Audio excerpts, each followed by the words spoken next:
স্টুডেন্টদের ব্যাংক অ্যাকাউন্টে জমা হতে চলেছে 10,000 টাকা। তবে আপনি যদি এই ভুলগুলি করেন তাহলে এই সুবিধা থেকে বঞ্চিত হবেন।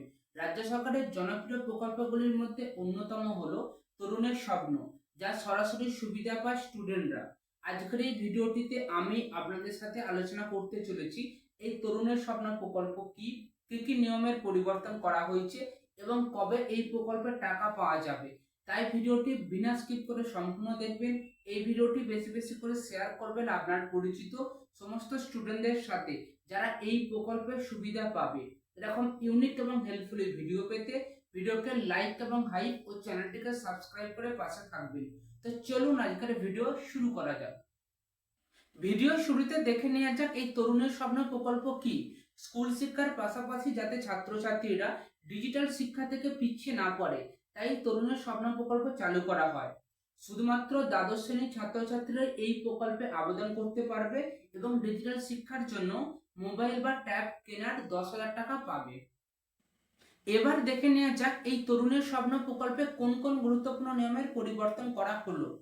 বিগত বছরের মতো যাতে ছাত্রছাত্রীদের টাকা অন্য ব্যক্তির ব্যাংক অ্যাকাউন্টে না যায়, তার জন্য ইতিমধ্যেই 20 দফার নির্দেশিকা জারি করা হয়েছে। এর মধ্যে অন্যতম হলো ওটিপি ভেরিফিকেশন এবং মুচলেখা। তবে যদি কোনো ছাত্রছাত্রীর অ্যাকাউন্ট অন্য রাজ্যের শাখায় ওপেন করা হয়, তাহলে সেটি গ্রহণ করা হবে না। ছাত্রছাত্রীদের দুটি ফর্ম পূরণ করতে হবে মুচলেখা হিসাবে। একটিতে থাকবে তার নাম, আধার নম্বর এবং ব্যাংকের ডিটেলস। অপর ফর্মটিতে থাকবে তারা যে 10,000 টাকা পাচ্ছে তা শুধুমাত্র ফোন বা ট্যাব কেনার জন্যই ব্যবহার করতে পারবে। যদি কোনো স্কুলে 100 জন ছাত্রছাত্রী থাকে, তাহলে তাদের তথ্য আপলোড করার সময় প্রত্যেকেরই আলাদা আলাদা ওটিপি ভেরিফিকেশন করতে হবে। পরে ছাত্রছাত্রীদের মোবাইল নম্বর অথবা ইমেল অ্যাড্রেসে একটি লিংক আসবে। সেটি ওপেন করলে তারা ফর্মেতে যে তাদের ডিটেলস দিয়েছিল, যেমন নাম, আধার নম্বর এবং ব্যাংকের ডিটেলস, তা সঠিক আছে কিনা তা ভেরিফাই করতে পারবে।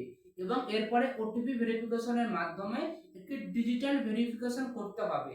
ছাত্রছাত্রীরা যে এই ফর্মটি পূরণ করছে, তার জন্য দপ্তরের পক্ষ থেকে একটি ডিজিটাল সার্টিফিকেট প্রোভাইড করা হবে। তবে এই তথ্য আপলোডের সময়সীমা বেঁধে দেওয়া হয়েছে।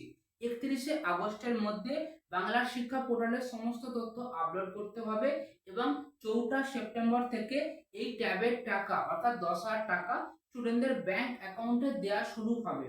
এছাড়াও এই তরুণের স্বপ্ন প্রকল্পে আর কোনো গুরুত্বপূর্ণ আপডেট থাকলে অবশ্যই ভিডিওর কমেন্টে জানাবেন। তো চলুন দেখা হচ্ছে পরবর্তী কোনো ইউনিক এবং হেল্পফুল ভিডিওতে।